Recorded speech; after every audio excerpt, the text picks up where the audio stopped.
Hello, ladies and gentlemen, and welcome back to the Paladins Summer Premiere. I'm on the mic for the first time today. It's rain day. And, of course, my man Hi-Rez pretty here. How you doing, man? I am still shaking a little. Pretty shaking. Shaking, not stirred. Absolutely. What an incredible finish for those of you just joining us. QG actually beating out the winners of the Masters Land, the two-time finalists in pretty much every major tournament in Paladins, D69, and kicking them out in the first round. Isn't it a little poetic that it was with a lot of resilience on Frog Isle that they did it to him? It is, actually. It absolutely is. We're taking a look at just the bracket so you guys could see what is unfolded today. It's Gangstars versus Team Cryptic. That was an incredible set, Nick. I mean, we had back-to-back showstoppers there. Went to Game 5, DiGeDoG Esports, ended up losing that one, and Cryptic go ahead, and then what we just witnessed. That was an insane set. All the way from Cryptic and Denial to QG Craze and D69. Oh my goodness. But now it is Kanga versus Nocturns Gaming. Nocturns, another team that we don't get to see a whole lot of, but have been making quantum leaps in terms of their skill and their potential and just their ability every single land. Yeah, Kanga, you know, to me, as we reach this competition starting off, these guys come from Australia, the OCE. Sometimes we don't know how to pronounce their names, but I hear it is DiGeDoG for sure. So that's what I'll be saying. I'm getting my DiGeDoG on. That's Joshkent right there, very vocal leader of this crew. And besides the personality that they bring and the difference in attitude, they're also willing to do the unique things. They're willing to set themselves apart, not only in their personalities here, as you see DiGeDoG, the man himself, but sometimes in their map drafts. Yeah, they're not stubborn in their drafts. They're willing to adapt to any region's meta. They don't come in with the attitude that, oh, we know what's best. We can do our game perfectly. They are willing to take things away, to adjust their style, go where they need to go to find that elusive W. And how important is that, you know, as we get into the later stages of this competition? You say it's everything, but I mean, really, these two teams being able to obviously compete at a high level, they're going to require both their teams and their individual players having highlight games. This is etaceH on the side of Nocturns Gaming. And of course, such a nice dude. Following up on him, Fuzzy Logic. He's going to be helping that squad to try and hopefully get themselves a surprise win versus the favorite Kanga right now, the third seed in the tournament. Of course, Saadhak with a nice little move there. Oh, wow. And what's up, bro? Flavor from everyone. Keeping it Flavor Flav. Lex on the beach skin loves that one. Puleule, one of the most fun names to say. He's going to be continuing his role in helping Nocturns and how they've gotten here, much largely off of his play. And Crimson holding things down with the tongue out, feeling confident. These guys look loose, Nick. Absolutely. It's going to be a really, really good matchup here. I haven't seen this one in a while. Nocturns, not really, I don't think, scrimming Kanga too much. Yep. Let's go ahead and take a look at the maps to see where they're going to take. We talked a lot about being maybe at some weird spots. That's going to be the last set that we just saw. And Kanga, they're not afraid to go to Timbermill, not afraid to go to Ice Mines. Yeah. Haven't seen any Timbermill yet. Only seen Ice Mines once. Frozen Guard, we've seen twice now. And that is it's a kind of a telling story, right? I mean, the idea was that you need to be ready to play Timbermill, but no one's really gone that direction yet. Maybe the stakes haven't been high enough. Maybe they haven't had to pull that wild card out of their pocket. Wait till we get those best of sevens, baby. Wait till we get there. I'm looking forward to a fun match with a lot of unique things. Nocturns especially, maybe bringing out Nessa. Yes, that's you hit it on the head there. Kate loves that pickup. He is the man. That is, they go to that kind of how QG went to Buck, you know, whether we think it's going to work or not, they know it's going to work. They are confident. That's what they're trying to take onto the battlefield, and they've done very well with it, even on maps like Serpent Beach, where it's not super, at least we've seen succeed with it. Yeah, there's a lot of people you can get mad at playing Knessa for, especially in your casual games. etaceH, not one of them. You let him do his thing. You let him do his thing, and of course, as we get into the champion draft, kick things off, Kanga, Nocturns, Joshkent, and the camera focused as ever. Looks like Nocturns will have the first pick. Will indeed. Frozen Guard is where it's going to be. Oh, magic trick. Whoa, how does he do it? Haydz. He's a magician. Can he bring that same spark to the draft for Kanga Esports? Nocturns, what will they go to first? I think, you know, consistent across most of these regions, Ruckus has still... First pick Knessa. I wouldn't be surprised. Shut up, Knessa. Shut up, Knessa. I wouldn't be surprised, Nick. I mean, they've definitely favored her top three. I mean, it is Frozen Guard. I imagine a top 3 Knessa pick here for Nocturns Gaming. But what's also interesting is, what do you think Kanga will do? Last LAN, actually at HRX in January, we saw them bring out Grover like nobody's done before. Quadra kills on that support. And I think arguably he's stronger now than he was then in the meta. So if they want to do that, have to see if that's what they're willing to do. Shaolin, another character for Frozen Guard that we regard as pretty, not high priority, but good to go to. He's more of a niche pick that we do see kind of on those longer range maps, but haven't seen him at all today. Well, that's a question I wanted to get into. Why have we suddenly not seen any Shaolin? He was a staple in the meta. Got a little bit of a change to plan. It reduced the actual cast time so that, or increased the actual cast time before those bows come out, those arrows come out of the bow. Is that the biggest deal? Is that why he's here? That was his combo. That was what is just the insta-give, right? You land that, and then you're good to go. Yeah. You're ready to roll, and you've got a free frag for you. Not always the case anymore. There's a lot more healing, a lot more tankiness, I think, in the game, as well as a lot more mobility to be able to jump and leap on him. I mean, you can't really pick Shaolin when the buck is afoot, when Shasha's buck is lurking around the corner. Everyone's going to have to start dealing with Shasha's buck. I'm not sure if Shaolin will come back in as a potential contest. But he came up to me, he said, "Can I ban Buck?" He said, "What is life right now? I can't believe what I'm watching." And a lot of people in the crowd had similar reactions. I mean, just nobody expected. Everyone's kind of dumbfounded. Every pro team I've gone up to, just no one really knows. They don't know how to process. Well, that's a big telling sign, too, because obviously they've only got one day to prepare their strategies. Kanga here, one of the only teams to have actually played against QG, and they've told us a little bit about them in the past. They were actually one of the teams that said, watch out for these guys. You've been saying this for months, that Kanga have that preparation. They're not afraid to go anywhere. They're not afraid to pick anything. And even Joshkent said, we are the most prepared team here. We are, they have a better chance than ever, I think. Homework, homework, homework. Sometimes when you do it, you put yourself ahead of the game. Talent can only take you so far, but hard work will eventually surpass talent if that talent stops working hard. Failing to prepare is preparing to fail. That's right, absolutely. Can you bring any more, basically, like idioms that we can say to the cast? Guys, we're ready for the draft. Finally get into it. It's Kanga versus Nocturns. Okay, that's the first pick. Easy. Easy money. Gotta be. You want to bet on that? Honestly, no. I would not be surprised. All right, I legitimately would not be surprised. I'll bet you €1. If I'm right, you give me 2. Never mind. I didn't finish, unfortunately. All right.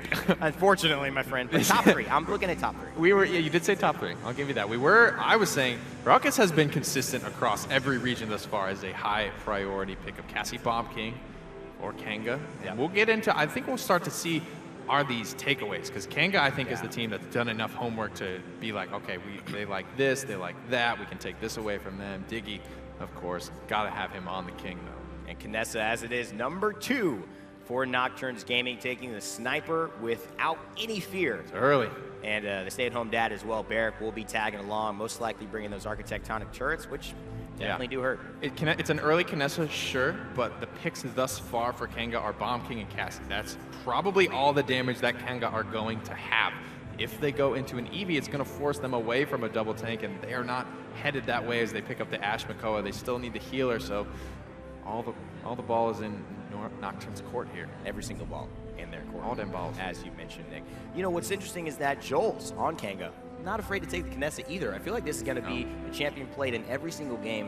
In fact, on Frozen Guard, we've seen Kanga use Knessa to quite success, and now Drogo Saris rounding things out. A lot of ultimate pressure with both of those there. Yeah.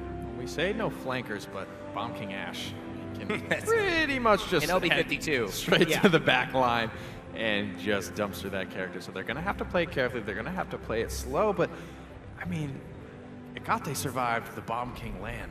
Yes, he did. And I think he's more prepared than ever to be able to take it. His shot is just that good that's why he can pull it off. He's just not missing. One of the exciting things, of course, for not only us to watch, the viewers at home, but also the players sitting here, gaining information on these two teams, which they rarely get to play. In fact, only at these major lands do they come across these types of OCE and LATAM powerhouses. Everyone is waiting with bated breath as to what will unfold and which comp will prevail. Right now, I'm liking both of them, to be honest with you. It's going to come down, as it often does, right, with Knessa in the lineup. That is such a huge crux. You let her go free, that team fight is over. Same likewise, though. You get out right up in her face. It's very tough to come back with so much of your damage down. They do have a Drogos to fall back on, which is good. And buying, it's almost likewise, where if you buy a couple of free seconds with Drogos, he can really do some damage to any sort of team composition. So it's a lot rides on that. And there's a lot also riding on the Bomb King dealing with the Drogos. The Cassie, sure, going to be a decent option, but there's not a lot of pure Drogos dealers in this lineup. You look at the Makoa, you look at Ash, I mean, they might be able to, but it takes a very special focus. I wonder if Kanga's really going to play more like Theo, as he did on Frog Isle in his earlier matches, and just seek out that Drogos, just try and pull him out of the sky. Very interesting. Here we go, ladies and gentlemen. Game number 1 between Nocturns Gaming and Kanga Esports. Both teams off to the races here. Puleule equipped with his Nerf blaster as well as that Cauterize level 1. Frags just yet in defensive positioning from Kanga Esports. Big time stuff already. A lot of Kinessa snipes happening. First blood for Fuzzy Logic. And etaceH gets a kill with Kinessa on a Kronicx. Haydz following up on the Fuzzy Logic as well. Puleule finally drops. But this is definitely looking good for Nocturnes. Almost all the members of Kanga except one are dead. And etaceH stays alive. We've seen what he can do when he gets out of control. Haydz gets pinned to the wall. And Nocturns Gaming, again, the lower seed, off to the better start. And it's that Kinessa starting off. There's just no way, really, for Kanga to get there before she starts shooting. They don't have an EV. They don't even have a buck. Although bomb keep mobility is great, it maybe isn't the most efficient since he's got to go into an area that doesn't bump his head. 2 big misses here for etaceH. Has to give up his positioning as well. Falling back, finds one though. Joelz taken down early in this engagement. 69% for Nocturnes and quickly closing that gap for Kanga. Missed a big shot. DiGeDoG's not going to let him fall through on that one. He's going to take the kill. etaceH goes down. Now Saadhak trying to get back in and contest. 54% to 69%. Nocturns Gaming right now in the lead, but heavily contested by Kanga. They've lost to Cassie Kronicx, but can they be able to keep it alive?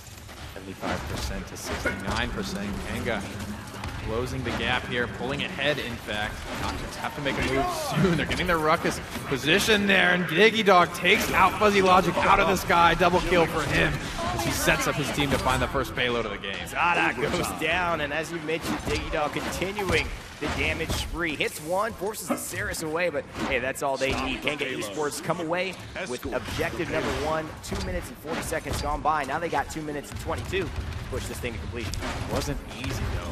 Kanga Esports lost the first fight. Yeah, really. And then just Nocturnes were never able to wrestle back control. A couple of big shots missed from etaceH is really what did it in for me. Got to give up positioning.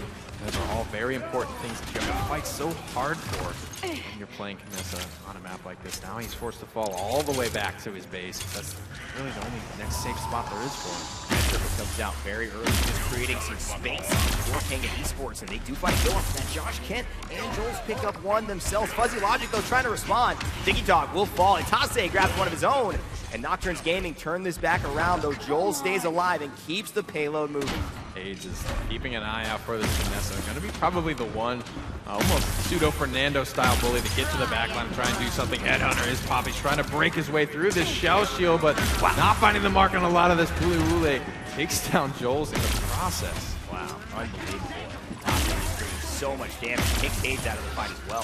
One shot from Kinessa is absolutely changing TK for anyone on Kanga Esports. So they're basically just thinking they have an opportunity, and all of a sudden they're at half health. They've got to retreat. I'm not feeling like he's in his rhythm right now. He's missing, back-to-back shots in that team fight. But once he does get in his rhythm, he could be really scary. DiGeDoG's got a great angle on him right now. Transporter away to keep himself safe for the time being, but DiGeDoG just has gorgeous positioning right now to pressure out this Nocturnes lineup. Gonna have to point out Crimson there. Just distracts DiGeDoG though. Makes him fight the etaceH, although etaceH eventually goes down. Definitely buys some time for the sniper to get away, and that's one of the crucial elements. Can you, as a team, keep your Kinessa alive? 42 seconds left, contested here. Kanga at the precipice of pushing this into a 2-0, and it will be Nocturnes falling to pieces. Kanga starting off good. DiGeDoG definitely having a strong round there. Items coming through. That was a pretty quick round. Not quite quick enough, as you see level 2 Cauterize has managed to come through on Puleule. That's the biggest thing that a team, while losing, is trying to get. Just let's keep up in items. Let's not get too far behind. Kanga, they're going to be out in front just a little bit there. Joshkent talking a little bit of strategy, making sure everything's tight as they head into this round. They've got a big advantage in terms of their items. Comeback mechanic is going to be enabled, though, for Nocturnes, as they are now down 2-0. So they're able to win that one fight like they did in the previous round. It's going to be payload Nocturnes. That's the benefit of the comeback mechanic. You gain an extra percentage for when you're standing on the objective.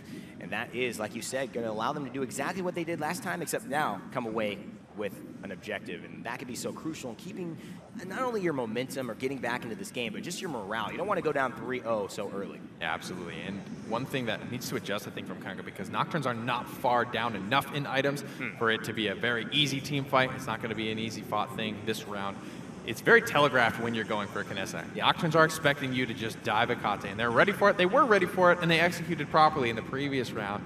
Got to be a little bit more methodical. I think you can't just go straight at that Knessa. He's going to be ready for it. His whole team was kind of hanging back, feeling for him a little bit, giving him some cushion to work with. Kanga Esports, though, all smiles, ready to go. Yeah, they're up 2-0. It's not a bad place to be as you start off your first game here in the summer premiere.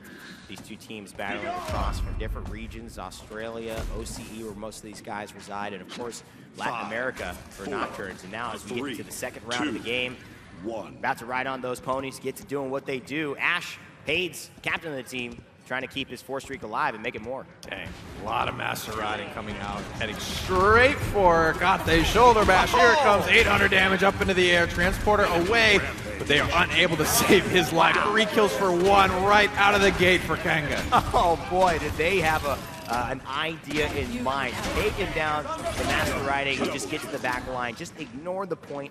That's really what Nocturns are hinging their plan on. The Knessa, if she's gone, they've got nothing. 36% for Kanga Esports. Nocturns looking for an angle. They have to wait. They're pretty staggered right now. The last of their respawns just now coming back into existence, leaving the gate as we speak, and already north of 60%.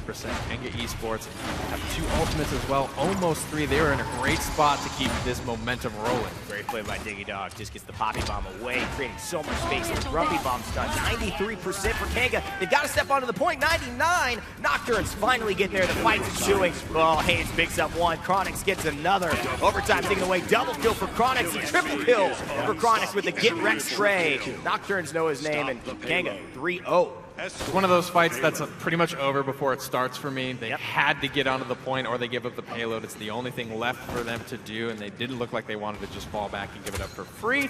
So it makes for an easy team fight for Kanga. Not a whole lot of ultimates have to be spent there. They're looking pretty in just 4-0. See how well Nocturns is able to respond. Going down 3-0 is not an easy thing. 2 minutes and 4 seconds left on the clock. Haydz trying to get out of there with the shoulder bash. Runs into the barrack though. It's going to stop and allow etaceH to follow up, grab a kill, and end the streak there. Headhunter, not quite available, 77%. That's the ultimate for Knessa. Good help to keep this defense alive though, which is where she definitely excels on Frozen Guard. Trying to hang in there in the items. Cauterize 1, Blast Shield 1, Morale Boost 1. Pretty interesting item pickup. Kate does love his Morale Boost. Yeah. So he's just all about those big numbers popping up on his screen. For now though, Nocturns are holding, have the Dragon Punch available to them. Almost there on the Headhunter, still leading damage by almost 10,000, so not having a bad game by any stretch. Not at all. Knessa is deadly here with the long range, wide open sights of Frozen Guard. We got to continue and see if he's able to stay relevant.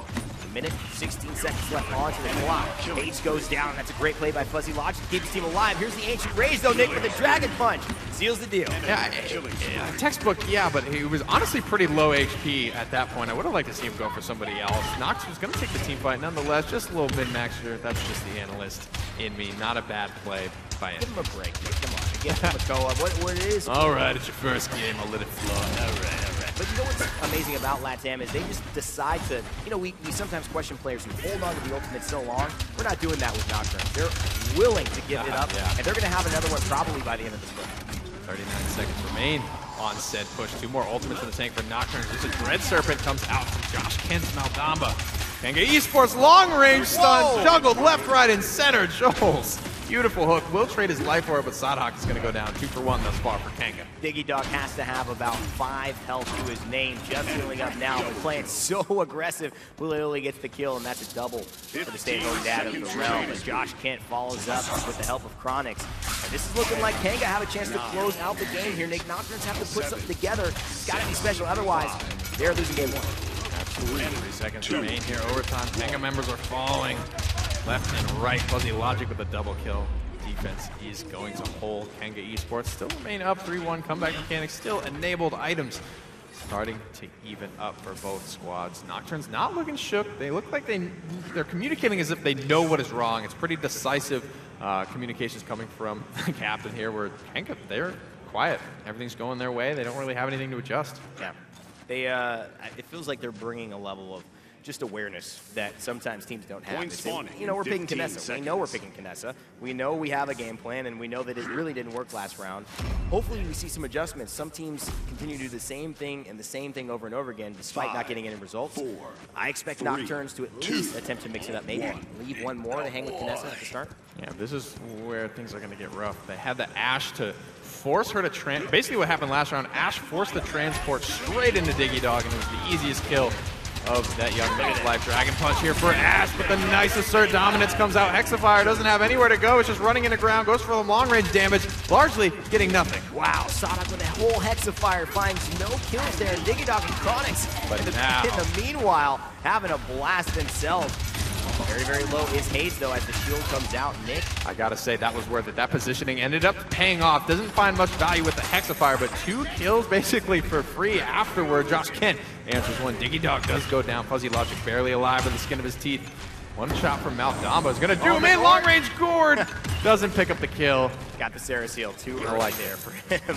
And of course stays alive. DiGeDoG that gourd will do it. But he got a lot of damage off, and that's gonna force the Makoa out of the fight. As of now, Haydz wants to get back in there.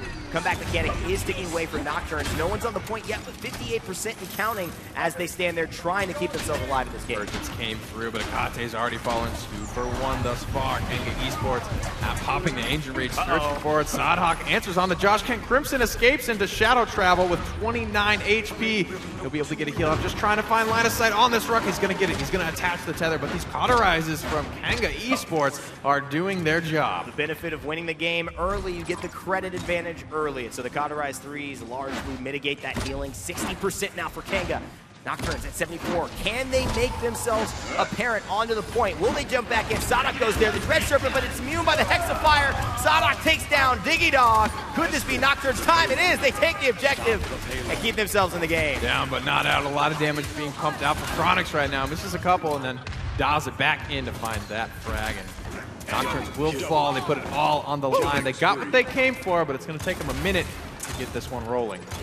Rolling, specifically speaking of casting here, this boy doesn't mess around. Kronicx having himself a hell of a game, hitting a lot of double, triple kills even, just in most of these moments to stall out Nocturns Gaming. They don't really get much except the objective off of this, but now the Headhunter is popped. This is a crucial one, but Haydz goes down. Everyone is just like ducks in a corner. They cannot get out, and etace's got their number. They couldn't leave. They were pinned down by a Headhunter. Meanwhile, they've got FuzzyLogic on the DiGeDoG, just destroying them from above. So a very convincing team fight there from Nocturns Gaming. A little bit overextended from Kanga Esports. You want to hold near the point, not quite so far in front of it. As a result, they're going to have to now hold from their spawn base. A long way away, and it's going to give a lot of room for Nocturns to keep pushing. Again, the ideal situation for the Latin Americans to be able to tie this up right now. It's a 12-minute, 30-second game thus far. They've got a minute and 15 or so on the clock to be able to do so. But Kanga Esports can play so well so early. It's really a matter of whether they keep this momentum up or if somehow Nocturns have made a switch to make this Knessa that much more impactful. Kate finds an early frag. Joelz answers onto FuzzyLogic. A minute remains. Payload at about 70%.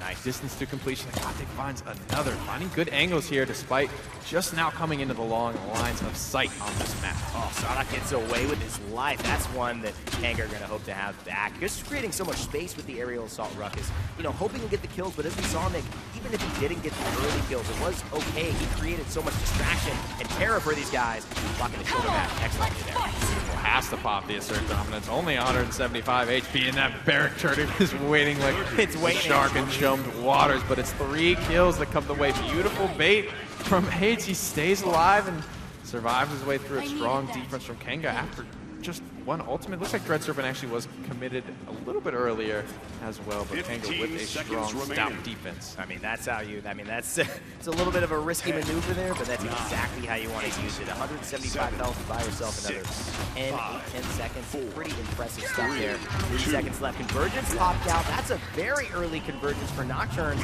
especially since it wasn't likely for them to get much off of that. Nick, what do you think about that call? Well, it was a call. That's for sure. It happened. It was a call that happened. Didn't connect. Could have been easily, you know, a big convergence can change a team fight. So they're laying it all on the line there. That defense is going to hold, however. I think giving themselves that 3-3, tying things up on that long shot play probably would have been worth it, but they're down 3-2 now, still with a minor comeback mechanic enabled. They're not too upset with that. They have a significant ultimate advantage. I don't know if they know that because it's tough for the players to keep track of whose ults are where in particular, but we can see that obviously from our point of view. Right, the Unicorn is the Dread Hunter Drogos.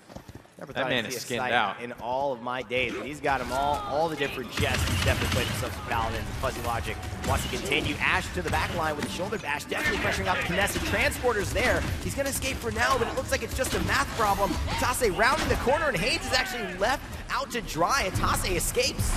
Exactly what.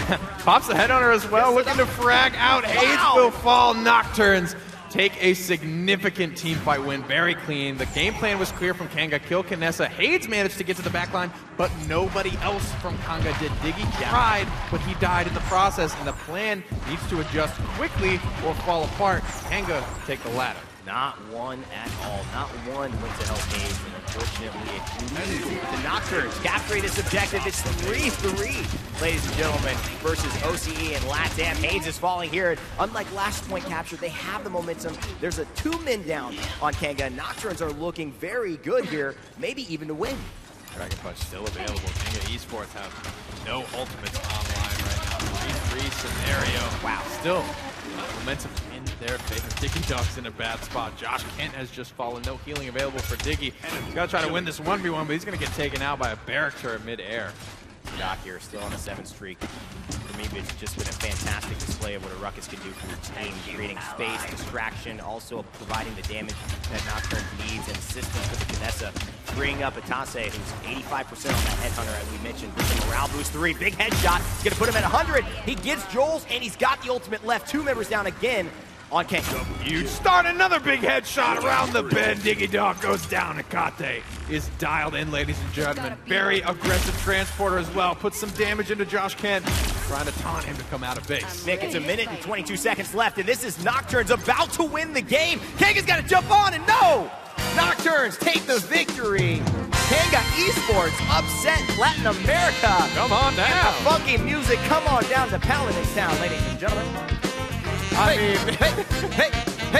That is just the theme of the day right now. I have no idea what is going on. No one knows what's happening here. Should we dance? What's going on? Upsets, I don't know. Nocturnes look about ready to dance, though. It's like the theme song to like an old sitcom, you know what I mean? Or when you get chosen for The Price is Right. Yeah. Come on down, ladies and gentlemen, meet the Johnsons.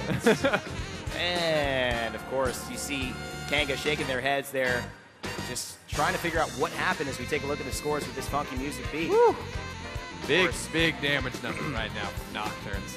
Their tanks both at 86 and 89,000 damage. The damage dealers way out in front. etaceH 122,000 damage. 20,000 above the next closest member. Fuzzy Logic. Yeah, Fuzzy Logic bringing in the damage, of course, but Haydz bringing in that shielding. Let's talk etaceH, of course. etaceH, as we mean, the man with the sniping plan. He goes on to Kinessa 18 and 9. Man, you can divide those numbers by themselves and get 2. He almost had the next lowest deaths on his team besides Saris, who's extremely hard champion to kill. Not the case for Kinessa. One predictable movement ability, but this is what we were talking about. Nocturnes just know how to play with this Kinessa. They know how to keep it alive. They know how to deal with telegraphed dives against this sniper. Kanga shaking their heads a little bit. I mean, the plan was clear, and I was saying the plan is a little bit too clear. It was very apparent what they were doing. They didn't want to change much of anything. You vibe with this, baby. Hey, I said Nocturnes. I said Nocturnes. I said a Nocturnes. Nocturnes. I like, hey. You know what? It's pretty crazy, man. I mean, this music makes me want to do the scoreboard more and more. I don't want to look at the game anymore. Just get me to the end of the game, ladies and gentlemen. We've had some very exciting things happening. I mean, first, QG beats D69. Okay?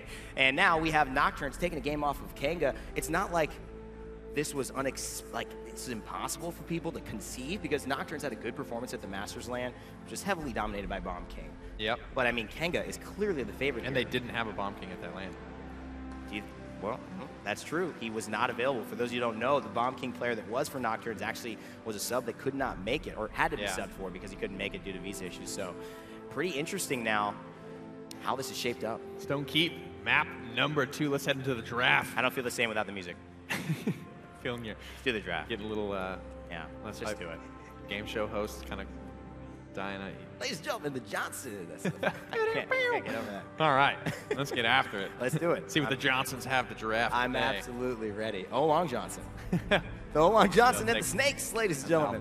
That's definitely who the band is. O-Long Johnson. We just have to keep asking the question: how can Carnessa be pulled off on this map? Yes, that is true. And I think that's all they're going to be going for. And because you're right, they're so confident. And sometimes, what does that do if you're? I mean, you're like, hey, I'm not trying to outpick. I'm not trying to react. I know what I'm doing. What does that free up in your play style? I feel like that would help a little bit. It puts the ball in Kanga's court, right? Because they are the ones that are. We know this is coming. How are we gonna work our way around it? They go for a little bit different of a strategy this time around. Take the Cassie Makoa instead of their damage early. They don't want to put all the cards on the table just yet. They don't want to reveal their strategy too heavily. Sarah's taken second. Carnessa still yet to be snagged. They won't take it. It's going to be the Barrack. So now maybe this is now Nocturne saying, are you going to take it? Yeah. You going to take it away from us? Yeah. Or are you going to let us have all this room to draft and then we take it last? And Kanga, they're not shy to take the Carnessa. We've seen them take it 2 times at this point over the Masters land at least. Nocturns Gaming will be their second here if they go ahead and grab it towards their 4th and 5th picks. But Moldamba rounding things out. Most likely, Nick, we see double tanks. Kanga have the opportunity to flex that maybe towards the end. But here's Lex. Flexing on Alexa. Flexing on Lex. I assume that, I don't know if they'll take it at this point. They go for both Pistol Bros. I don't know that we've ever seen, I don't think I've ever seen that. Well, Pistol Bros. We have the Bow Brothers with Cassie and Shaolin, but these Pistol Bros, I feel like we should call them something else. Not just well, I think we should, if anything, Shaolin and Cassie should be like the Pistol Pals, dude. Pistol Pals. I actually like that a lot. I'm not your pal, guy. I'm not your buddy, friend. I'm not your friend, pal. We circle on back with Ash finding the answer as the 5th pick. So, of course, flexing the tank. But which tank was the question left in Nocturne's mind? Not anymore. Kanga decide for the backline rush and the potential bruiser, but there's no Carnessa here. This is actually a pretty strange draft and maybe caught Kanga off guard. DiGeDoG on this Drogos, I think, is going to have his kind of the flip-flop of the Carnessa in the last game. It's going to be on him to stay alive. It's going to be on Kanga to protect him. There is a lot of hit scan pressure on this Nocturns Gaming lineup. They're going to be gunning straight for this Drogos. I'm pretty excited to see. Who do you think etaceH is going to be playing now that the Carnessa is off the table? Question, man. We've pretty much only seen him at I know, that's the thing. We've basically only seen him. I think they were probably, I would say, the biggest fan of Lex. That was their next kind of go-to for me at the Masters land, which was the last big stage that we've seen Nocturnes on. So I assume we'll see him there. That is a safe assumption, and see Joelz there just getting himself ready. Keyboards. The final countdown. Nice. Working perfectly. It's just up to the matter of the players to put their skill to use here on Stone Keep. As we see the Cathedral, we see where they'll be playing, and we're getting into game just now. Game number 2 starting up. 5, 4, Nocturns Gaming 3, versus Kanga Esports. Game number 2 here. And interesting so lineups from Nocturns Gaming. Kanga Esports have to adapt. They claim to be the most prepared team here, but can they put that into execution? They're up against a lineup that they're probably not used to playing. They've played against a lot of different metas. Trying to figure out what works best for them, or do they take the QG strategy, playing what they know they love? Well, Joelz finds the first kill on a Fuzzy Logic, who finds himself on the Androxus, and so things are shaping up right about the same way they shaped up for Kanga last match. But can they keep this up is the question. 27% on the objective now for Nocturnes. And though Kanga maybe not having a full roster here, Nocturne's still looking good. Big double frag coming out from Kate, now playing on the Lex, the Cosmic Mastery skin, meaning he's reached Mastery level 20 with the character. Very experienced. Big shots onto Cassie, who can see through the walls. This is Retribution target, but he is under some pressure from Haydz. One more shot, he will fall. Lex has a certain level of mobility in terms of traversing the map, but really breaking away from targets is what he struggles with. Haydz finds the kill, and now it's all Kanga. 96% was on the objective for Nocturnes, but that's looking like a distant pass as Kanga Esports have 48% and counting, and it seems like Saadhak getting pressured out quite heavily here. Can etaceH turn it around? DiGeDoG does go down.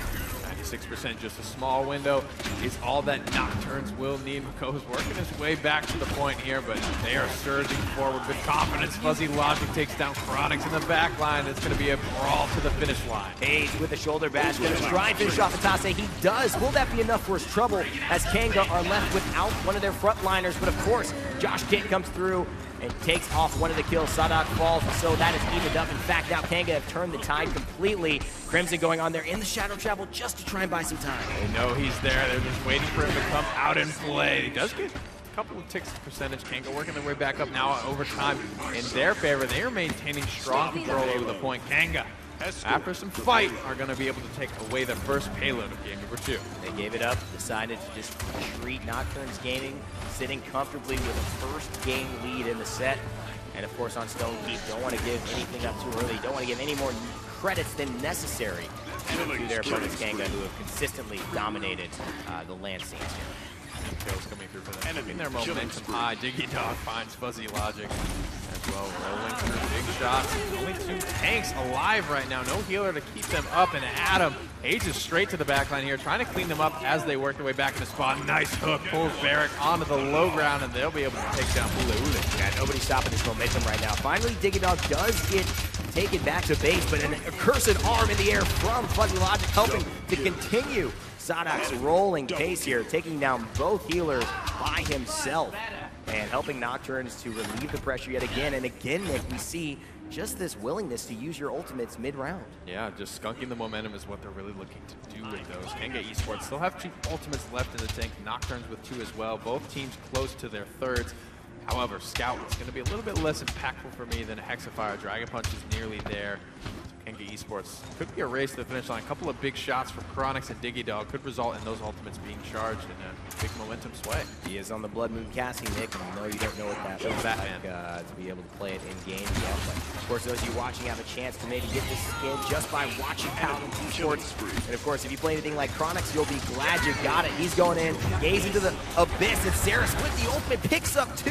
No follow-up quite yet, but it does force Kanga back. Kronicx impressively was able to dodge roll out in time. Very difficult to do. Small delay when that convergence lands before it actually pulls characters in.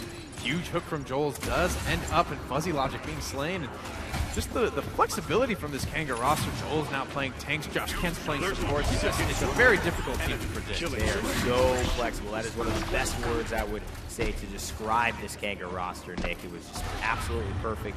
They find themselves on any and everything, whatever it takes to win, and so far, so good. It seems like Crimson and etaceH are just left, as we mentioned, dust in the wind. 2-0 for Kanga Esports. Nocturns Gaming trying to figure out what happened.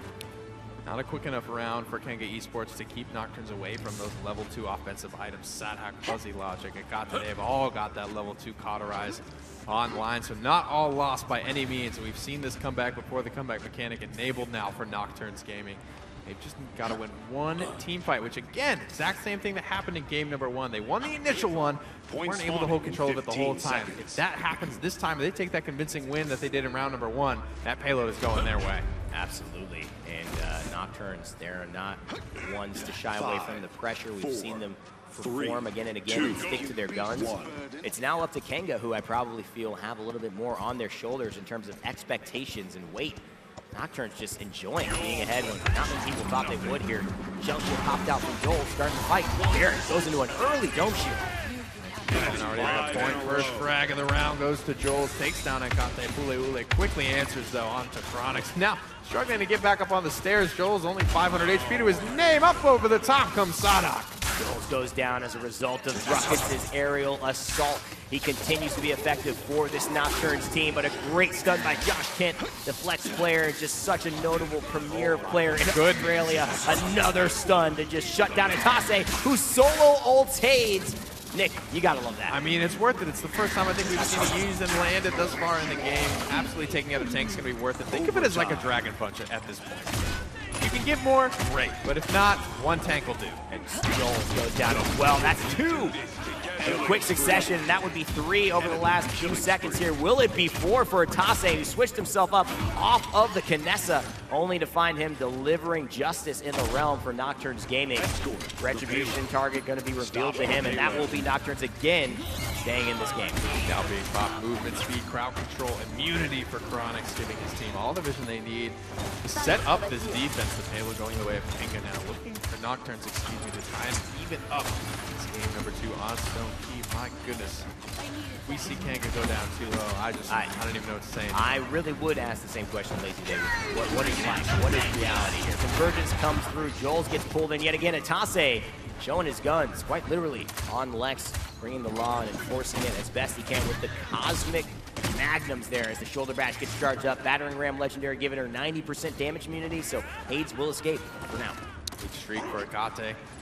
Almost there on his ultimate, 91%. The only one that's really close for Nocturns Gaming. Barrick does go down. Fuzzy Logic answers onto Joelz. 2 ultimates, almost 3 for Kanga Esports. They're taking this team fight slowly but surely. Nocturns not getting too aggressive as they've already lost 2 members. Retreating back is etaceH to get some healing from Saris. Crimson just a very solid player for this Nocturns lineup. We don't often talk about the healers, Nick. I think we don't talk about them enough because it's so crucial for payload pushes like this to have your healer there. Without Saris, this is pretty much an impossibility to push. Fire base tanked by Fuzzy Logic right now. Look at that. Kept alive by Saris. Another health bar is all he's going to need. He takes down DiGeDoG. Joelz will fall to etaceH and a 2 for nothing. Nocturns are breathing down conversion. And Nick, Kanga, how are they going to get to the back? Saris can play so far away on Stone Keep. They have nobody to dive. The Drogos, the Maldamba, the Cassie, that's their best bet alongside Ashe. Gonna have to be a long tall task. Speaking of tall task, up in the skies with the accursed arm, looking for something, anything. DiGeDoG answers with a big double kill that may have just saved the round. Mid-air rocket onto Fuzzy Logic. He thought he had the aerial advantage. Drogo says, no, sir. He's going to rise up to the challenge, rise up to the skies, hit him with 1 as he flies down and secures at least another bit of respite for Kanga, though the pressure is not off by any means. 20 seconds left, and Nocturns rallying for 1 more push. Ultimates for Kanga Esports include Ancient Rage and the Dragon Punch, the Law, Dome Shield, Hexafire, and Convergence. Nocturns definitely have conversion potential here. Uh-oh, they got to get DiGeDoG out of this fight. If Nocturns want a chance, he's doing so well in just forcing down the big targets. Ruckus already under pressure. Look at that aerial assault. Advance just forward and backwards like just a jigsaw there. Amazing stuff. Joshkent here, 2 streak, trying to keep everyone alive, but failing right now. Offensive board does come out to instead do damage. Control, Gord will go down again. Double kill, Joshkent taking matters into his own hands. Goes for the Dread Serpent. 2 members extremely low, but they're able to find 1 frag. But they've got Ruckus coming through. Saadhak will be here, and so is Puleule. This is big. They've got a lot of damage. They're going to win this point fight. They're going to force the Ancient Rage, and even if you don't get this objective, that may just be enough. Saris is keeping him alive, and so Saadhak is content to try and make this overtime last as long as possible. Joshkent's Dread Serpent goes off as well. Big ultimate defensive commitments here from Kanga Esports.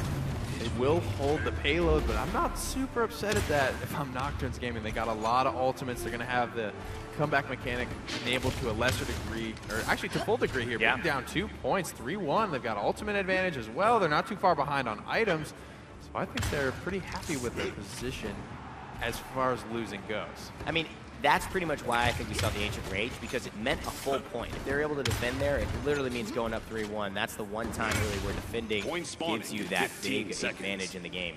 So they're content to use it, and now they've got to fight without it on this objective. Is it going to be enough here to start up this third round? Could be the end of this game. 3, 2, winning that first one, Nocturns would have guaranteed us 4 games minimum if Kanga are able to take this one. A 3-1 ultimate advantage in favor. Scout it out. No surprises for the Kanga Esports boys as they look to take the high ground.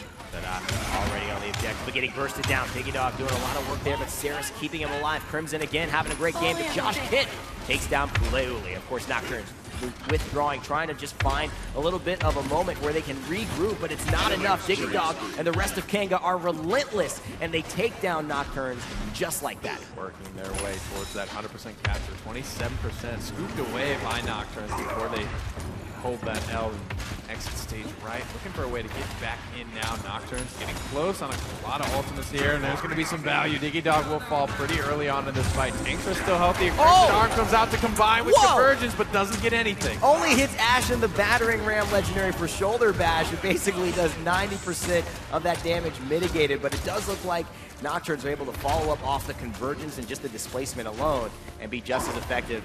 78% now as it's ticking away on the objective for them. Fadeaway reversal here. DiGeDoG looking to get it in and contest if he can. He got the overtime for his boys, but they're going to have to do it a man down. They've got to get Josh out of this fight. They know it as well. The more the healing, the main experience, and oh my God, Sarah's a bit too late. And Josh will still be here. Saadhak finally gets the kill. Overtime ticking away. Can they fight Kronicx? Rolling out perfectly, but Nocturns, they stay in place and they get the OBJ, what they were looking for. They're going to take it. Kanga with a double kill. Cauterized 3 for Saadhak. Kronos 2 as well. Taking a page out of Bitey's book here. Not only helps you to get your advances up quicker, but with the cooldown on Knitter Shield, that's a big defensive cooldown as well that you're able to nearly spam if your enemy team isn't, you know, making a concerted effort to entirely destroy it. You're going to be able to have really good uptime on that defensive cooldown. You know, I have a questioning now because we just see the 2-3. The best that can happen is going 3-3 and obviously into another round. They've just extended the time this game has to be played. I'm curious, do you think this helps Nocturns or Kanga the longer this game goes on? I feel like Kanga is the one adjusting because all the regions that don't really play the NAEU and slightly OCE game are kind of that surprise factor. It's a combination of Kanga trying to adjust as well as Nocturns. Maybe are they running out of tricks? Is that what they're relying on right now? It doesn't appear that way as their mechanical skill is just so good right now. They're landing all kinds of shots, not afraid to use big ultimates and really go for the throat.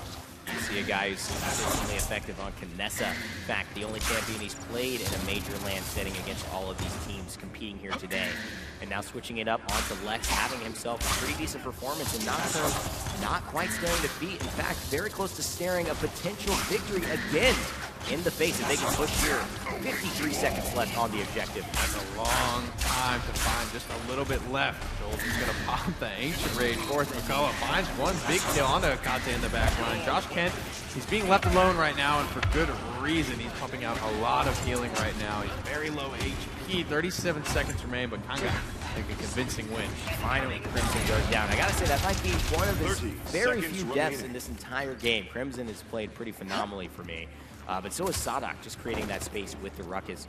The interesting thing is we saw the Androxus actually using the Cursed Arm there. It was off camera, but he did use that. They found one kill on Kronicx by Puleule as a result.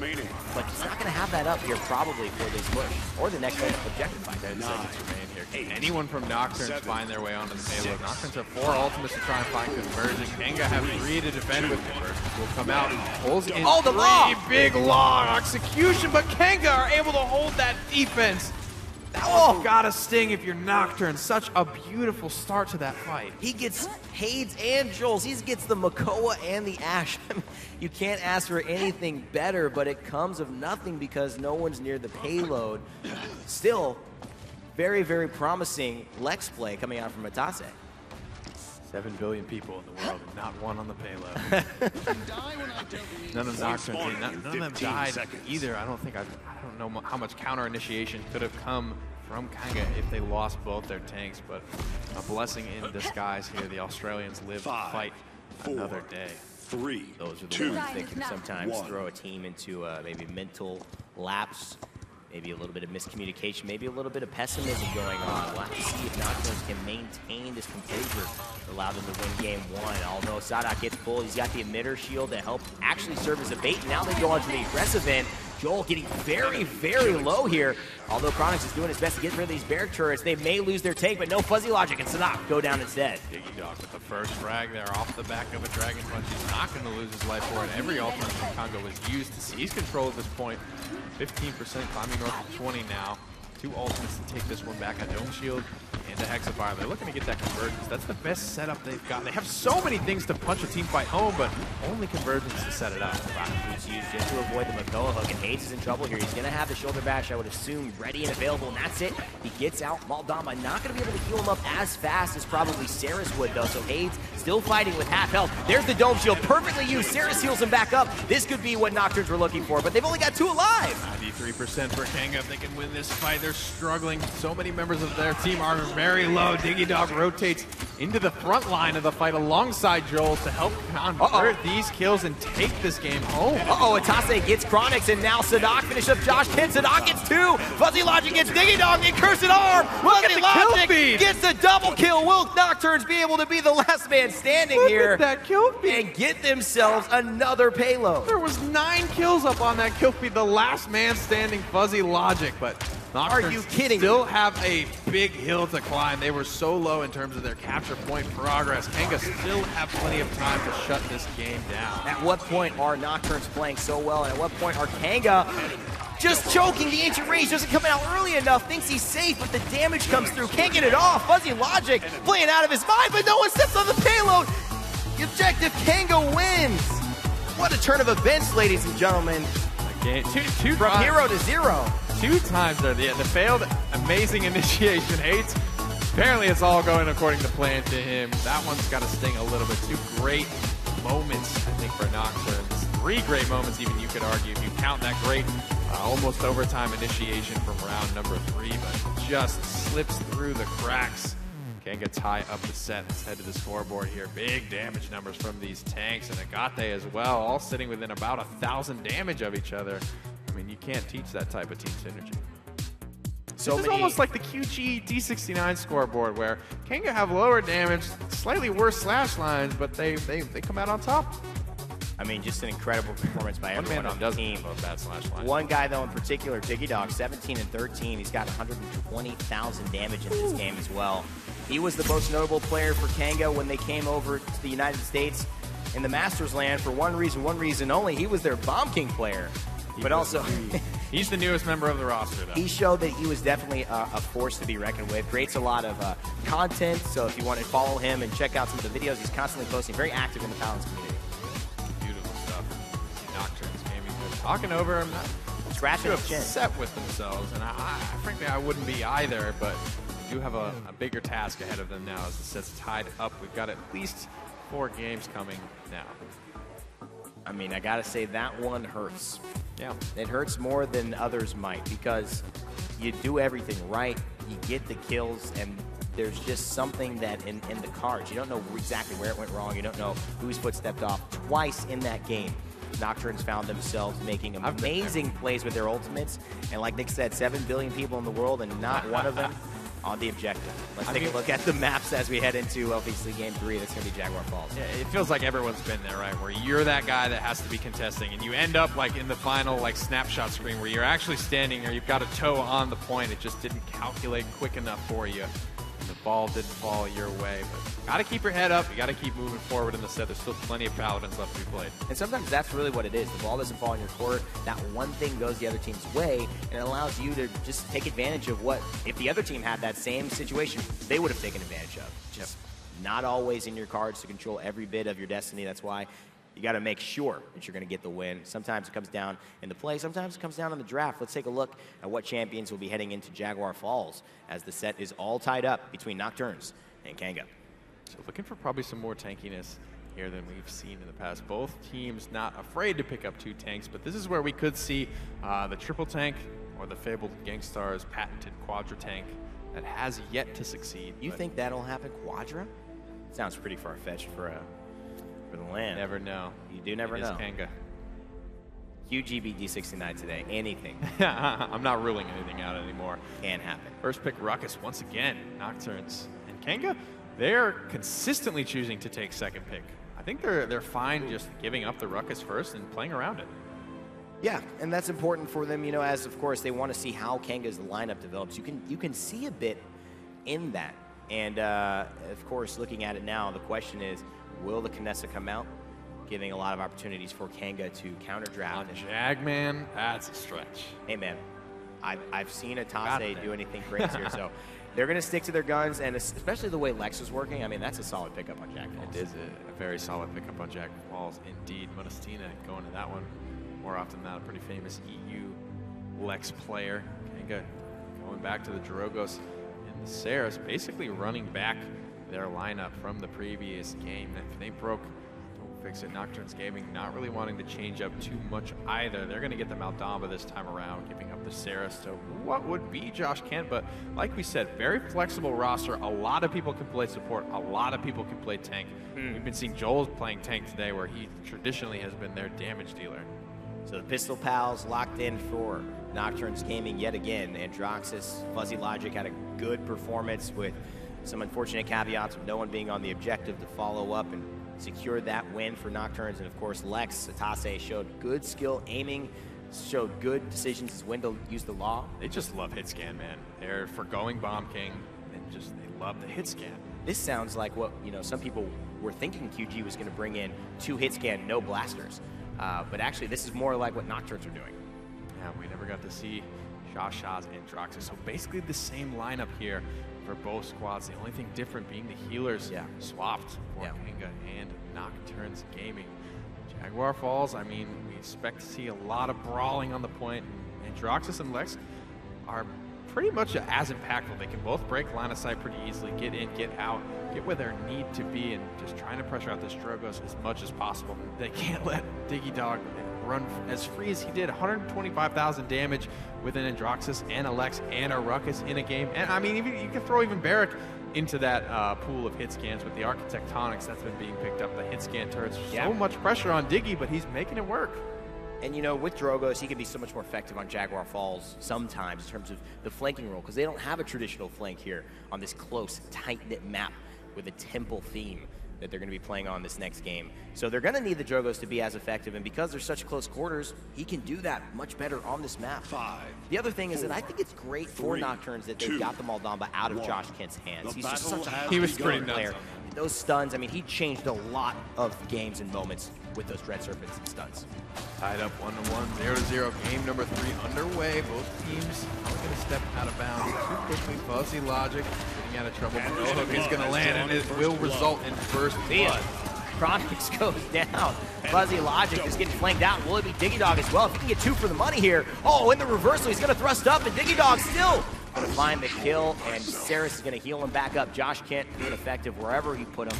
And that is going to be all Kanga Esports to start out on Jack. A lot of damage coming out, 42% already on his ultimate. Does pick up morale boost, but every rocket is contributing a colossal amount of ultimate charge. Now at almost 60%. Big fire spin connects and gives him 20% on him. He is quickly making a case for the first ultimate of the game. Doesn't even need it though. His team is cleaning house. Kanga Esports again start off the way they started each and every game, winning the objective and having a very strong performance. DiGeDoG about to be at 100% for the ultimate with Drogos, getting the morale boost item, giving them 15% extra charge. And that Dragon Punch is going to be ready to take down Saadhak when needed. Minutes remain here. Payload setting a blazing pace. No contest just yet. A lot of pressure coming out onto etaceH, who's more content to go toe-to-toe than he is to try and run away, which I like on a character like Lex. You're probably not getting away from that situation. May as well to try and take somebody with you. Get as much damage as you can. Maybe you put him at 50%. Obviously somebody else, Fuzzy Logic, can come through and finish him off. You never know how it happens. Get your damage out on the battlefield or in the realm before you have to go back to base. Minute and 44 seconds left. Kanga are rolling. Taking down Kronicx's Fuzzy Logic, just trying to stall the momentum. Androxus is starting to get a lot of momentum. Speak of the devil in the back line. Nice body block for the shoulder bash. Haydz with nowhere to go, will fall. A lot of damage coming out of Joshkent right now. That's a lot of ultimate charge given. He is capped right now. He's ready to go on his convergence. Kanga Esports have everything they need to drive this team fight home. And the payload is kind of close enough to where if they win one more, they can probably find conversion here, but it's going to be tight. Waiting for the Ashes, Kanga, as they just look to their captain to create some space, draw some attention, and allow Kronicx to start fulfilling the pseudo damage flank role that he's been picked up to. There it is. No law will help here. He's absolutely damage immune, but looking back, Kronicx finds one, Haydz finds another. Make that 2. And every single member, it seems like, of Kanga Esports have found one of every single member of Nocturns for a full deicide, and what seems to be a complete and utter dominant 2-0 push here in the first round. So I was saying the payload might be close enough to convert if it's a clean enough team fight, but that's about the cleanest team fight you've ever seen. And as a result, they find that conversion go up 2-0. Kanga all smiles right now. 1-1 in the set, so they will need to find another game, but this game's still a lot left to be played. Up 2-0, Nocturns have come back time and time again from being down 2-0 against Kanga. And as we look into the future for this set, obviously it's 1-1. Whoever takes this game is going to jump ahead. It's a best-of-5 series, so they're going to be looking to not only sweep this game up, but finish them off in the final round, which could be the next one. It's up to these two teams. It's been back and forth for both of these, of course. And we'll see who's got the edge so far. It is Kanga Esports. Early salvo, primed and ready. Into the fire spit. Gonna hit a little bit of the shield, but definitely gets some damage off as the Dread Serpent comes out. There's a lot. 2 kills, though, going the way of Saadhak. 4 kills. Wow. 4 for nothing. Nocturns come screaming back into this game. Use a lot of ultimates for it. Kanga Esports definitely on the back foot. Comeback mechanic enabled. Nocturns are quickly pulling ahead. How do you feel about that one? Nocturns give Kanga a taste of their own medicine, cleaning up 4 out of the 5 members, and now heavily zoning with the comeback mechanic in their favor. They shouldn't have to win another point fight. I don't know if anyone's going to be able to get here in time, quite frankly. Someone's got to make a move, and it's just not enough. There isn't anyone that can close that gap quick enough. Nocturns come away with the payload as they have so many times before after being down 2-0. Puleule is trying to keep up the damage, but now at this point you may say, we're wasting time, guys. We're obviously wiping here. Maybe we should just fall and regroup. Maybe staying alive at that moment. Damage is not as relevant as when you're defending or close to a push.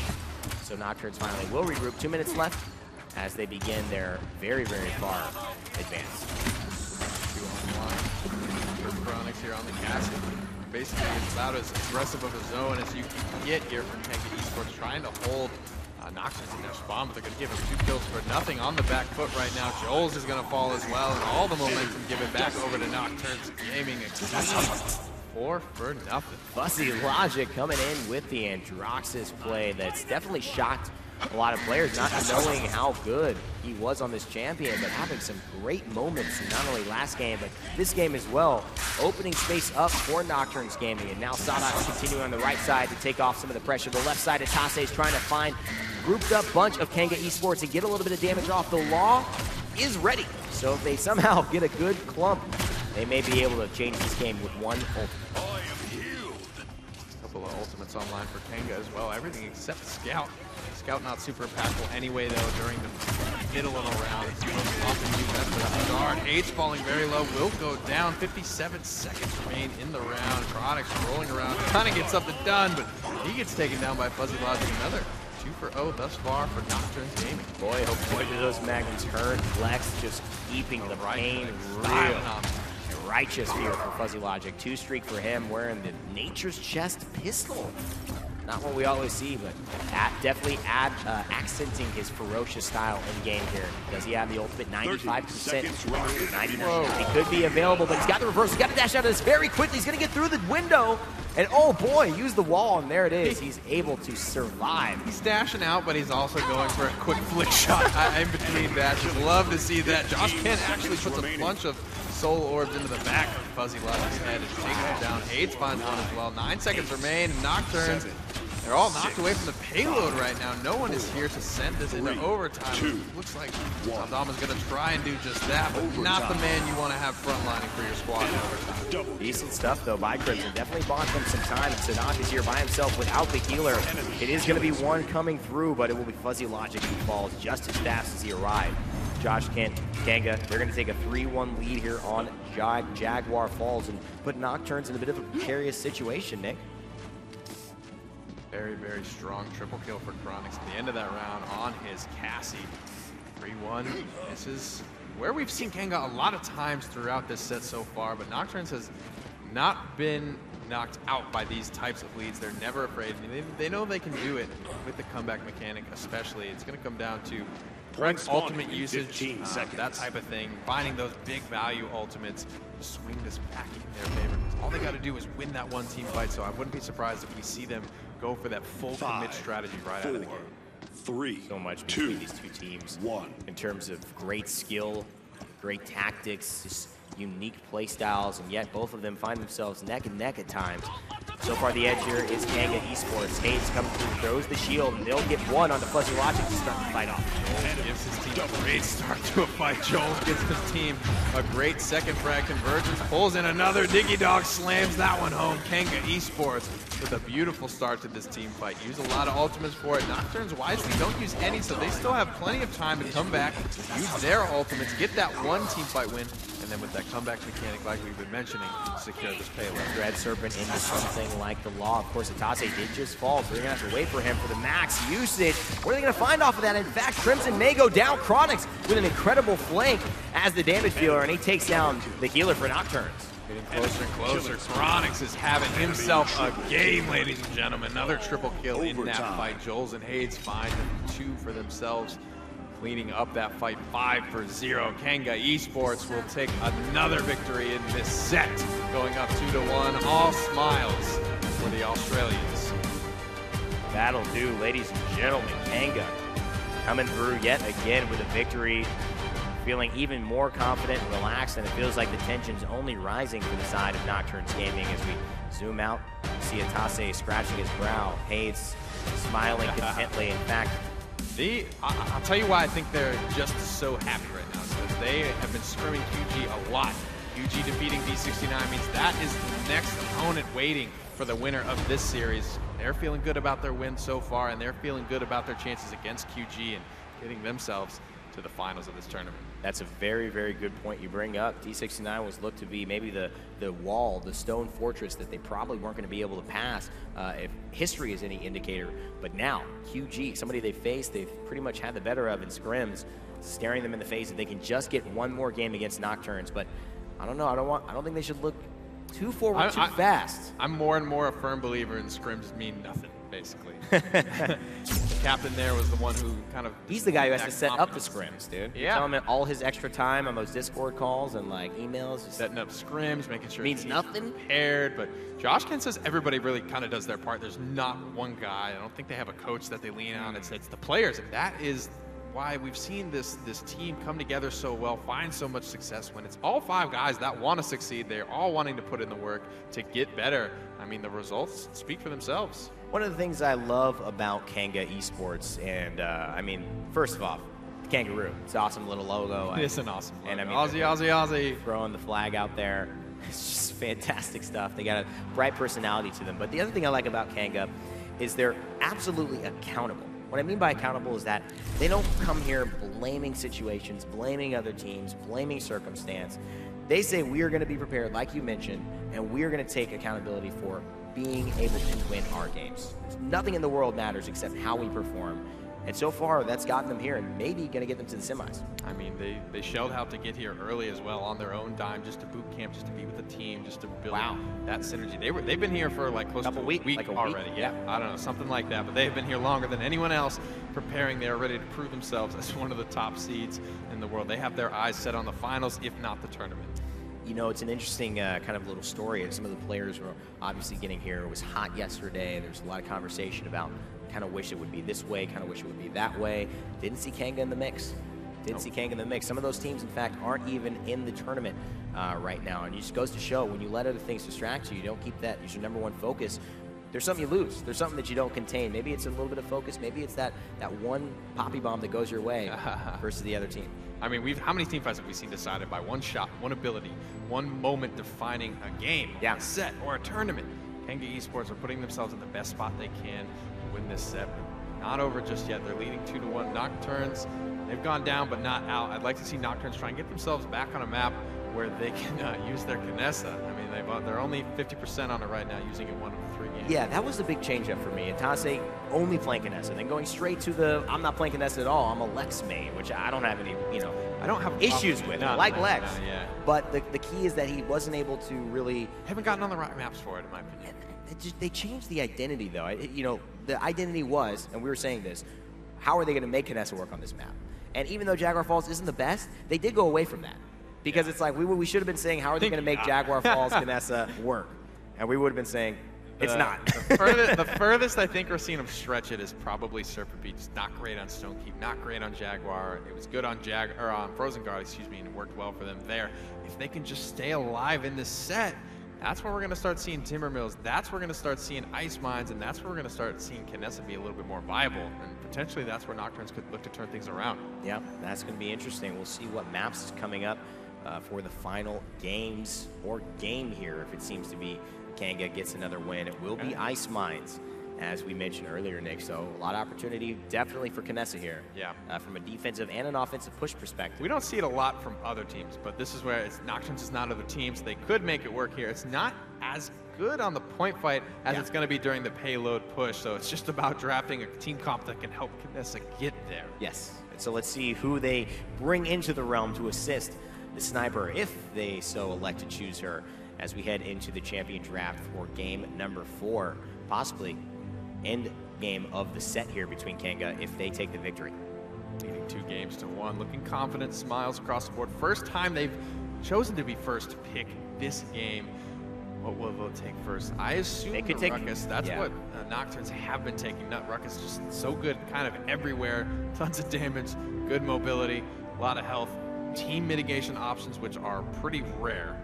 Saadhak has just been having such a field day on that, and so now he's going to have to switch his gameplay up, which is always something that you're never sure. That could be a big boon, but most of the time it's either an average, maybe a lesser effect, because you're so used to playing that champion over the last few games. It takes a minute to get used to it, and you don't want to get used to it when your back is against the line. Could be out of the tournament with a loss.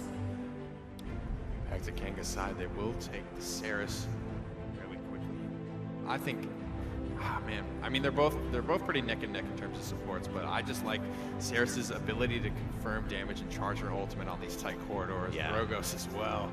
Gonna be so dangerous. And I like that Kanga just continues to go to the Drogos because they know Nocturns don't appear to favor the Bomb King. Yep.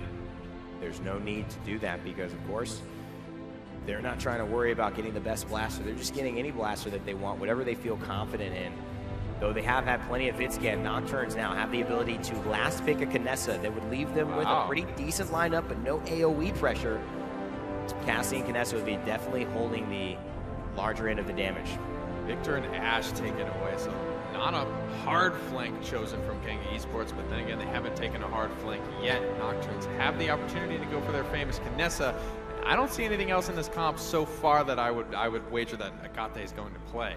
Well, you have the Lex opportunity, but that does seem a bit odd. And it's not bad, so I'm not mad at that they do end up going for it. It's better on the point, which is where it comes down to more often than not on Ice Mines. You are correct, though. Most teams, if we're looking from a European or North American perspective, they grab the Bomb King there. They'd say, hey, let's get BK, we get our area damage, we split it, we get CC, we get the Grumpy Bomb, which is fantastic on the close quarters of Ice Mines, we get the mobility.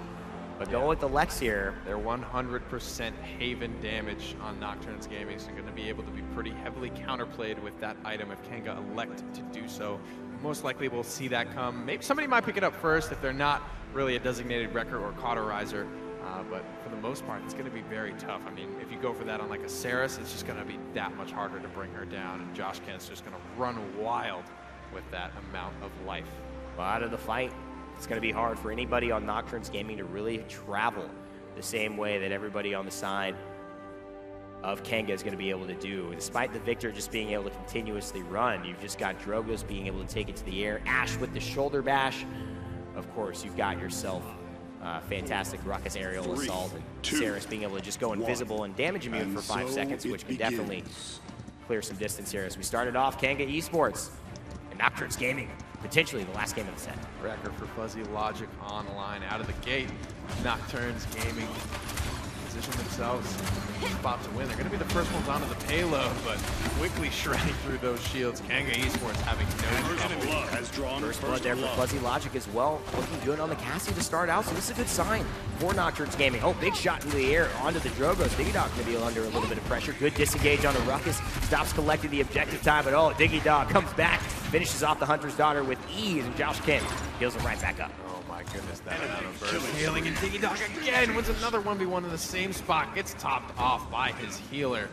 Kanga Esports in a beautiful spot to take this first one. Fire Spits can come out, not going to find anything, just a nice little radar spin there, if you will. Salvo Prime, first spot to let loose with it. Long range hook comes out, but I think it's going to be too little too late. Ruckus is very good hook bait. He's got the damage mitigation to be able to escape with his life. Haydz just making Ashe his main. I mean, this guy is absolutely just had success on Ashe, and Kanga Esports here with the pressure these two tanks have been able to provide and go ahead and secure this objective with ease. It makes sense, right? You know, that was his biggest asset in HRX. That was his most played tank for sure. During the Masters land, Fernando was really far out of the meta. This continues to be the case on the patch the players are currently playing on. But Ashe, definitely one that can fill that same sort of role that Fernando does. So Haydz feeling right at home on this character. Absolutely, making his team feel the value of having that type of pickup. And Baron doing a great job as well for Saadhak, who switched off of the air in the Assault Ruckus and now almost taking Kronicx down here.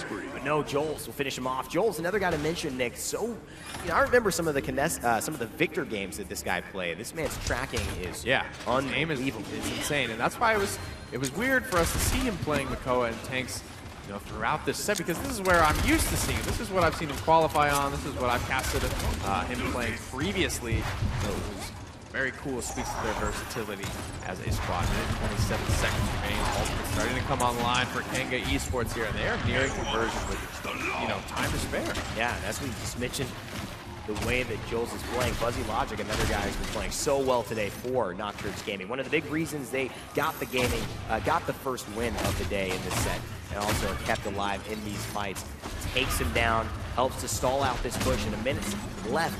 Seems like Nocturns are in a great position to hold the defense. And they're not being scared in terms of their zone either. They're getting out aggressively out towards where the point fight did happen, because that's one of the best spots to hold on the map. Pretty quickly giving up some of that ground. Trying to get their barrack set up. Here comes the convergence. Doesn't actually pull anyone in, but it will force more ground given up by Nocturns Gaming on that. And it's hard to take a team fight on the back foot, I will say. Absolutely. Take a little bit of a cooldown. They get the shell spin, the shell shield, but not much for their trouble. They do gain the space, and that can sometimes be the most impactful. Kronicx just going to give up chasing etaceH and actually get pulled in by the Makoa. Getting the headshots, though, on headshots. Architectonic turrets pushing him back. He's going to stay on the upper ledges for now. Interesting choice here. This duel between Joelz and etaceH is going to go the way of Joelz. Cass is so good at kiting around big tanks, but not so good at dealing with that damage from big Crimson Answers. One kill on Haydz, but only 9 seconds remain. Nice shot out of the skies. etaceH makes things that much easier for his squad to hold this defense. Great use of this corridor as well. Using the barrack shield properly placed, properly played. Nocturns Gaming with the defense. They lose etaceH at the end, but they also take down Kronicx, so it's a bit of a wash, 1-1 on Ice Mines as we head into round 2. Plenty of credits, especially for Lex, to be able to get that level 2 offensive items on. He can pick that up as well as something else. He's got 1,000 in hand. Lex, one of the biggest wallets in the game. He's got a mechanic, kind of a bounty Sugar hunter. Daddy. Yeah, Sugar Daddy, if you will. Big Pimpin'. Got plenty to spend there. As he kills his targets, he's going to receive bonus credits based on the streak that he is shutting down. If at all, he will get bonus credits for that. Just being out in front in terms of capturing the payload. Kanga in a good spot in terms of their items as well. So it's going to come down just to landing your shots, getting more value out of your ultimates. Items are not deciding these fights. And as we head into, obviously, this next round, you see the 1-1 sign. It often goes 1-1, 2-2, 3-3, and 4-3 to somebody here in Ice Mines. It is so difficult to push. The defensive advantage is very, very strong. Joelz here, no advantage whatsoever. Feared away, barely keeping control of his limbs, and he falls to Puleule very early. Joshkent out of line of sight of most of his teammates right now. Long distance, so he actually won't be able to snag DiGeDoG there because he got clipped on some of the terrain here around the point. No convincing win just yet for anyone. Kronicx in the back line finds 2 kills. Surging forward, looking for a third. That Ruckus is just a danger to the hole. Great stun coming out, though, from Maldamba. Gonna have to force himself back, and again, Kronicx and Haydz take the upper objective, and now they got Joel behind him. This is just too much damage for Nocturns Gaming to get past. etaceH comes out from the top of the mountain. Kronicx is daring anyone to come and contest him. He'll lose his life, but 2 more picked up for Kanga Esports. 81% on the point. There should be an overtime at minimum from Nocturns Gaming. Well, they might be able to do something here, but they lose the barrack. Great convergence. Now the barrage from Victor and Joelz, and DiGeDoG help to finish off etaceH and any attempt Nocturns may have at cleaning up or getting ahead in this objective game. Kanga Esports take the second round as well. They played perfectly. Not quite enough momentum for Kanga to finish out that capture point, but they knew exactly what Nocturns were trying to do, where they had to be, and they used that momentum against them, perfectly turning that team fight on its head and take another payload their way. Down goes Puleule as Kronicx stays. Oh, barely stays alive. FuzzyLogic grabs him before double kill. FuzzyLogic triple kill. FuzzyLogic coming through in just a blink of an eye. That was damn near a quadra. And almost getting a quadra kill before even I could commentate what was going on. Get Rex spray from DiGeDoG showing he still feels pretty confident. Running his Cosmic Horns and weapon alongside the Dreadhunter body. Interesting to see where these players like to go with customization. Nice fire spit, able to weave that one through the portcullis. I've seen Victor, contest and knock people off of horses, but I've never seen fire spit pressure through that amount of distance. He is definitely making use of all the skill and time that this team, Kanga, have put onto the different maps. It's kind of their calling card here. We're experts at the maps nobody is experts on. And that may give them a significant advantage, not only here against Nocturns, but in future rounds if they're able to make it through. Just one game separates them from the semifinals, and DiGeDoG trying to start things up, but Puleule takes him down. Unable to connect there, just shy, too. Really stings that one. Gonna lose all of the charge for that. Doesn't get the 30% refunded, but he was still flying through the air. Only if you complete the flight and miss, you get 30% of your ultimate charge refunded. Kronicx does make it into the window here. He's got his defensive cooldown to mitigate this, but he's going to elect to just bounce on out of there. Go back to the line of sight of Joshkent on Saris. Good play by everyone involved. Just maximize fair turn. Oh, CC immunity. No thanks, pal. Just go ahead and immediately delete your life bar if you're under 60%. That's what Lex's ultimate does to anyone in the range of it. And boy, does it have some range. etaceH finds some value. FuzzyLogic yet again, showing and pressing anybody he's had the privilege of showing his gameplay to today. And Puleule finds one more on goal. Haydz will be met with a Kate around the corner here. 19 seconds, and it's going to be a long shot if he's... he might get the shoulder pass. That's probably it. Kanga, I don't think, are going to try and get this one into overtime. They just don't have the ability to close the gap at this point unless... can he stay on the horse long enough? He stayed all the way on the high ground. He actually got back. Ruckus will send this into overtime. And they weren't expecting that, Nick. A lot of them probably thought the way we did that, oh, they're giving up, they're going to turn back around. We've got the defense. They let their guard down for a second, but Kronicx cannot withstand the damage from etaceH and FuzzyLogic. Haydz does get onto etaceH, but FuzzyLogic again with 3 kills in this defense goes into the emote. You go, girl. Take that thing. Cassie showing value here for Nocturnes. Hanging on by a thread, and that overtime shouldn't have even happened. They made a mistake letting it get that far. Kronicx on his Ruckus, able to get all the way through the team, up onto the high ground, down onto the payload without taking a point of damage and getting dismounted. But Kanga still feel like they're in control of this game. They've been taking all the payloads pretty convincingly, and Icewine is just so hard to push on. You have to be significantly better than your opponent, or just get a little lucky, have one really good, clean team fight to be able to find conversion here. And maybe that's the best story to talk about, Nick. The fact that these two teams are pretty evenly matched, despite Kanga having the slight advantage consistently here.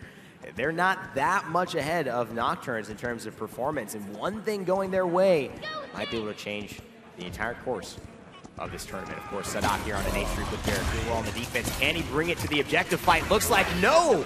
Dome shield wasn't used, not sure. Couldn't get it off in time. etaceH comes out from the high ground. Kronicx falling lower and lower. FuzzyLogic easily able to take him out as he wasn't the focus of the etaceH, just free firing into that big beefy target. He's into the back line now, but he's relatively alone. Is able to roll safely back to his team. Not giving up his life. FuzzyLogic is on one right now, ladies and gentlemen, rolling back and forth, spinning DiGeDoG around and eventually taking him down. They force the assert dominance very early from Haydz. He's going to get pulled now. Barrage is coming in. Maybe a bit of a bait battering ram goes through. Dodging through. FuzzyLogic grabs one. Big 1700 shot.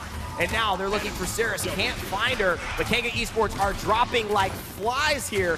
Nocturns Gaming may just turn this around. Ancient Rage is a big turning point for Nocturnes. A lot of ultimates drop, but the cost has to be high when the stakes are there to match it. 63% for Nocturnes. DiGeDoG is here, but he's not ready to contest just yet. Dragon Punch baiting in Makoa, knowing the time to strike is now. Will trade his life out for it, but he gets the value he was looking for. And that's big. That was one of the difference makers in these objective fights, the damage DiGeDoG was bringing. So though they get the Makoa, Kronicx, if he falls here, it means that Nocturnes surely are going to be able to take themselves over here and get an objective lead.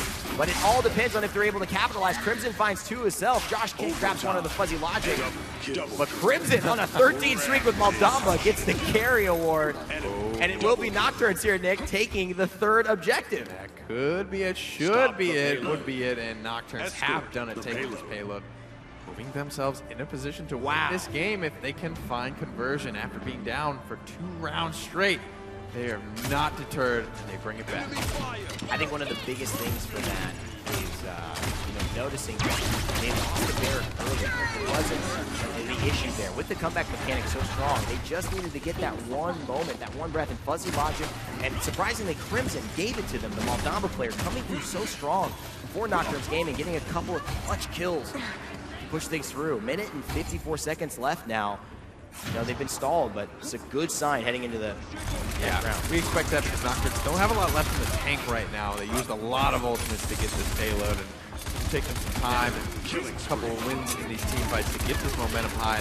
Those team fight wins have yet to come. Agate is able to find a kill onto one, but comes with a little reward as they are still on the back foot here. Kanga keeping them in the spawn for the most part, struggling to get momentum. Ice lines, every second you give up is very valuable if you're looking for a conversion. Damage from Joelz is too much. You're going to have to force the shell shield and back away. Joelz getting forced out just as fast, and fuzzy logic. Who else, ladies and gentlemen, coming through big time for Nocturns Gaming. 50% on the ultimate charge. But he doesn't need it, he just needs the basics. He's dodging, he's going in and out. Oh my God, this man is putting on a show. Like water right now, just flowing through these team fights. Does end up going down. The life steal isn't enough probably at this stage of the game. Cauterized 3s are online, so just able to get bonus damage for the most part out of those. Joel's putting a lot of damage into Saadhak. He's able to escape with his life over. Kate, can't say the same about DiGeDoG. Takes him down on a 4 streak right now. Has vision on Joshkent despite him being in shadow travel, and a kill here would mean bonus credits. That's a big time deal for him. Of course, Retribution giving the vision, even if your target is stealth. So Sky, Xeris, when she's in her mortal shadow travel, all visible to Lex to be able to find that final shot. And of course, with those magnums, we know how hard it hits thus far.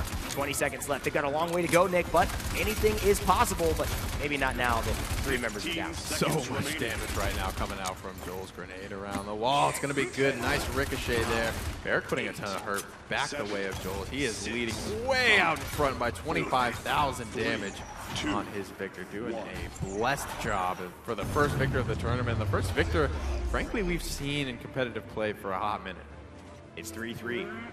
Heading into the final round, the stage is set. Kanga, they get the objective, they move on, and they go into the semifinals, surpassing what could have been a match with D69 and facing off against QG, the Stunners, here in the tournament earlier. Well, if Nocturns win, they force a game 5. Could we see a Nocturns QG semifinal? 15 seconds. Would be one of my wildest dreams. God bless Dan trying to see the next bracket. God bless anybody trying to see the power rankings for this growing and exciting esport. New players, new teams, new regions, getting involved every single moment.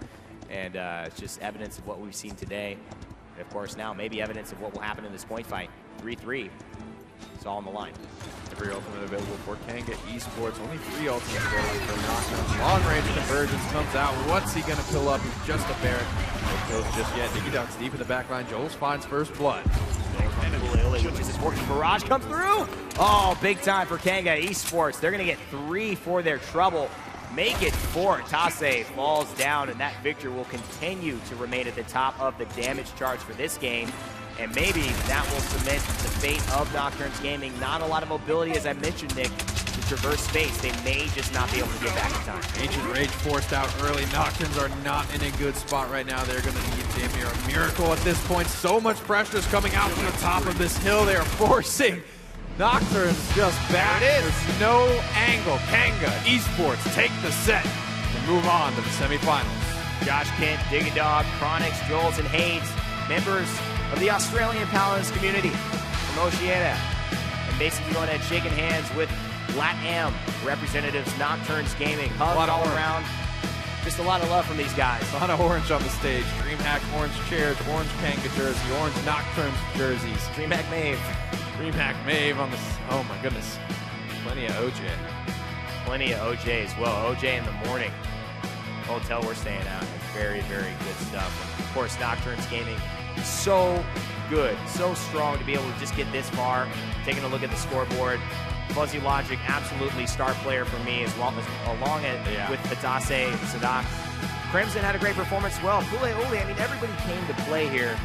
It was an impressive squad. They took, Kanga to the limit. Joelz, 142,000 damage. So much pain being brought from a character we don't really see that often. Still showing he's got the mastery. Joel's just a very good aimer from what his teammates tell us. He's a pretty quiet guy himself. He is. He's all business. Call that assassin mentality. We call him the babyface killer because he's got that cute little baby face, and he's tall as heck too. Yeah. So he's a guy that has a little bit of a quiet and imposing but very gentle presence. And talking about presence, so let's take you guys over to the stage. We've got Alan hanging by with one of the members of Kanga. Let's see what's up. Alan, what you got for us? Thank you, gentlemen. And again, a really good set here. Nocturns giving you guys a little bit of a rough run there. I'm with Haydz, the team captain for Kanga.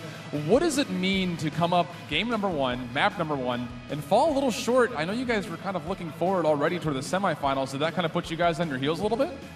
Yeah, we really thought we had it, but they put up an amazing fight and they just beat us. Nothing I can say, no excuses. They beat us on that map. So another thing with Nocturns, they played a lot of Lex, but of course the Kinessa throwing you guys off a little bit. What does it mean to kind of come up against hit scan characters that you don't normally see a lot of, especially considering the fact that you guys primarily sit with a lot of Bomb King, a lot of Drogos, 2 characters that are rather vulnerable to those kind of hit scans? Yeah, we thought we had the answer to Kinessa on Frozen Guard. That's why we're happy to let him have it, but we obviously didn't. But after that, we corrected our mistakes and kind of worked it out. Because our meta, I think, works very well against theirs. I don't really think the Lex was a good pick for them, but who knows, it could work. Without a doubt, and of course, moving forward from here, you guys look really solid in the last 3 maps specifically, but you're going up against QG Craze tomorrow, a squad that you guys have admittedly played up against rather often over the last couple of months or so, just to kind of get a feel for one another. What did you guys expect from them when they played earlier against D69, and now that you know that you're facing them tomorrow, what are you looking forward to as far as this possible weird team comp that we saw? Yeah, China and Australia #1, and we were hoping they could take a couple maps. I wasn't personally expecting that they're going to take the win, but they proved themselves, and they've obviously been practicing even more than just against us, and they managed to take out the EU #2 seed, so that's insane. I imagine you guys will probably be sitting and watching the VODs a little bit tonight, doing some research and stuff. I mean, a lot of confidence still from you guys, keeping yourself cool, collected, and all the way through. And arguably, you guys would say you have the 5 best players in Oceania. This has got to look good for you guys moving forward. Excited about it, obviously. Yeah, it's going to be a good ES match because their meta is just so different to everywhere else in the world.